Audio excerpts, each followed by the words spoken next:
Good evening, sports fans. Crobat for the win of the TheTokenMinorities here today with NPL Season 8 Week 2 Team Builder. This week we've got our match against Danekii of the Cincinnati Slifer Reds, which is an awesome name, by the way. I love the Yu-Gi-Oh reference.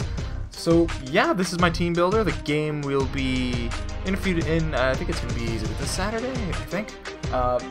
Actually, I'm recording this very early, so the dates aren't exactly set in stone, but I'm going to go read his off real quick, just so we get it in our heads. We've got Zygarde 50%, he's got Mega Scizor, he's got Z-Move Manaphy, Hoopa Unbound, Shaman, Ribombee? I cannot say these new Pokemon names very well at all. I'm not used to it. See, back in my day, we had 150 Pokemon.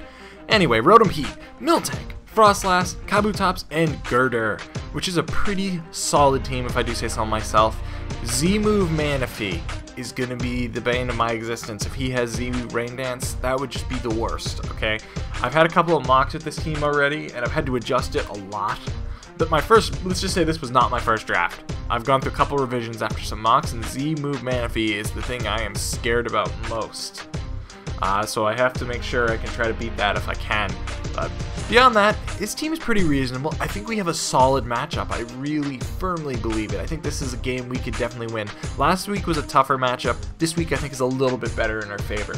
So anyways, why don't I jump into the team? We've got Nooslet, the Landorus. I know that Calm Mind actually is a very good matchup against him, especially against stuff like Hoopa or Manaphy, Shaman. Like he'll be forced to run maybe HP Ice, but after a couple Calm Minds, that'll be easy. I'll be able to take it. No problem whatsoever. So I am running max speed because his Shaman is 100 base speed, and I want to be able to outspeed that with Sludge Wave. U-Turn is just there for the momentum if I want to get that. It outspeeds most of his team, so actually that's really helpful. Also, it hits Hoopa Unbound. So I've got a lot going for me there. So I think his Landorus' moves are pretty straightforward. I'm going to go to this guy right here, Cobalion. We've got Stone Edge, Close Combat, Taunt, and Stealth Rock. So Stone Edge is basically just there for the Rotom Heat, more or less. I mean, Frostlass too, to a lesser extent, but just basically Rotom Heat. Close Combat hits pretty much everything else, and Taunt is actually to stop Stealth Rocks, to stop Defog from Mega Scizor, to stop maybe Zygarde setting up on a switch, to stop Leech Seed from Shaman, stuff like that. Stealth Rock is because I needed a rocker for the team this week, and Life Orb, of course, just for some an extra boost. Now the speed is just enough to outspeed Timid Shaman once again, so I get to put just a tad into bulk as well. So now we've got Reynolds, the Gyarados, the Mega Gyarados. Now I was really hoping that I'd be able to use Fire Blast this week. How cool would that be? Mega Scizor, we're going against it. I think if we could use Fire Blast, that would be the coolest thing since sliced bread. Literally. Better than sliced bread, actually. We've got Dragon Dance, Crunch, Fire Blast, and Substitute. Intimidate is the regular ability. Now, after a Dragon Dance, I think it's going to outspeed all of his team, and that's kind of what I was going for. I'm liking the matchup. It's adamant natured. The Fire Blast is really just for the Mega Scizor to do, what is it, like 60% damage, let's just say. I don't have the calc off my head, but it does a lot. Crunch hits everything else on his team very hard. So, other than maybe Girder, which I would not stay in on a Girder anyways, so it works out well for me, I would say. I like this set, and we'll see if we can use it well this week. Next, we've got Fugacity, which I actually just noticed that I spelled wrong. Oh, well, anyway, let's fix that. So, Fugacity, Victini, we've got Substitute, V-Create, Bolt Strike, and Toxic, so it's a bulky Victini. Now, it's max speed, because if I could speed tie Shaman, I think that would be really important. I really like the idea of doing so. It also outspeeds everything else, pretty much everything else on his team. It also speed ties Manaphy, by the way, which is important. And I know Ribombee, I think, outspeeds it, but more or less it outspeeds pretty much everything. There's Frostlass as well, but Frostlass is not going to switch in on a Victini. But, it outspeeds most of his team. Bolt Strike and V-Create have awesome coverage. I can Toxic the Rotom H. This thing has enough bulk to take a Volt Switch from a bulky Rotom H, and as I set up a sub, and the sub won't break. That's the way this was EV'd, and that was critical to this thing's success. Because that's my goal. I want to be able to take a Volt Switch. Now, the Toxic is there as well to go with the sub, so it helps to counter that quite a bit. It also, of course, will fire off V-Creates, which are going to hurt basically everything on his team. Even Rotom Heat's going to be dealt at least a good 40% from a V-Create, so he doesn't have a great switch into it. That's why I think Victini will be great against Danekii this week. Next, we've got the Ideal Gaslaw himself. We've got Tornadus Therian.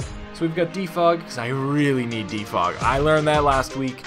I'm going to make sure I prep better with Defog going forward. I'm hoping that'll be more useful for my games. We've got U-Turn, Hurricane, and Hidden Power Grass. Now this is my Z move user, so I'm going to use Flynium Z, so my Hurricane can be a 100% accurate move. I think it's 80 or 90, 85 base, something like that, base power. I forget what the move is called, but my Z move will be ultra powerful. My hope would be I'd be able to use it on something like Miltank. It's kind of how my Mox had been going. I'd been using it against Miltank as a surprise. You know, I'd use other moves for a couple turns. Miltank thinks it's safe to stay in. Then I go and, you know, do a good 70% damage with Hurricane KO. That would be my goal. I've got the U-Turn though, just for momentum purposes, and Hidden Power Grasses for Mana Fee. I am not packing Grass Knot because Grass Knot does actually less than Hidden Power Grass against Mana Fee. It is enough speed to once again outspeed, let's see. I'm thinking it's probably Frostlass. Yeah, that's definitely Frostlass. So we'll roll with this. I like the set. It's even against Frostlass, even though it's an Ice type. Hurricane should be doing a decent amount, maybe even KO or pretty close to it. So yeah, I like this set. Let's roll with it. And my last mod for the week is V equals IR. We've got Rotom-Mow, which is going to be just kind of a... It's fully specially offensive, but it's carrying Will-O-Wisp as well. So Volt Switch is really important. However, I'm carrying Hidden Power Ice for the Zygarde and Will-O-Wisp for the Zygarde to help maybe ease my prediction a little bit. Now, if I'm unsure if I really should go for the HP Ice, I will definitely go for the Will-O-Wisp. Oh, this was Scarf, by the way. So Scarf Will-O-Wisp, if I really need to cripple something or if I want to ease some prediction. The other thing is, of course, if I lose my Scarf for whatever reason, it's not a big deal, I can switch. But I actually saw an Assault Fest Slowbro with Thunder Wave last week, so that kind of inspired me to throw this together.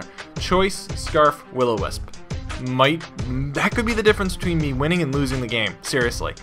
I mean, I also have the HP Ice if I need it, but like I said, it helps to ease maybe a little bit of prediction. Imagine, let's just picture this for a moment. Let's just say he has Zygarde 50 in, I switch this in with a Choice Scarf. Now, he's probably anticipating the HP Ice, which would be typical, I'd say. So, what if I go for the Will-O-Wisp on the switch, and he goes into Mega Scizor? Now Scissor's burned, and it's not going to be able to do much of anything to my team. How about if he goes to Hoopa U for some reason? I mean, to take an HP Ice. That would be awesome. It's probably physically offensive. I mean, they usually are. And it'll be burned. So that's kind of my rationale behind it. Or how about even Miltank? What about getting a burned Miltank? That would be awesome. I mean, especially since it probably has Ice Punch for my Landorus, it would be able to take a hit so much more easily with a burn on top of it. Now, I know it might be a little bit of a gimmick, but I'm hoping that it would work out for me this week. So that's all I've got for my team builder this week. We've got the game going up in the next couple days. I look forward to seeing you guys there. Let's go make it a good time. Let's do the best we can. We've got this week. I feel very confident about this team. I'm looking forward to seeing you all there. Peace.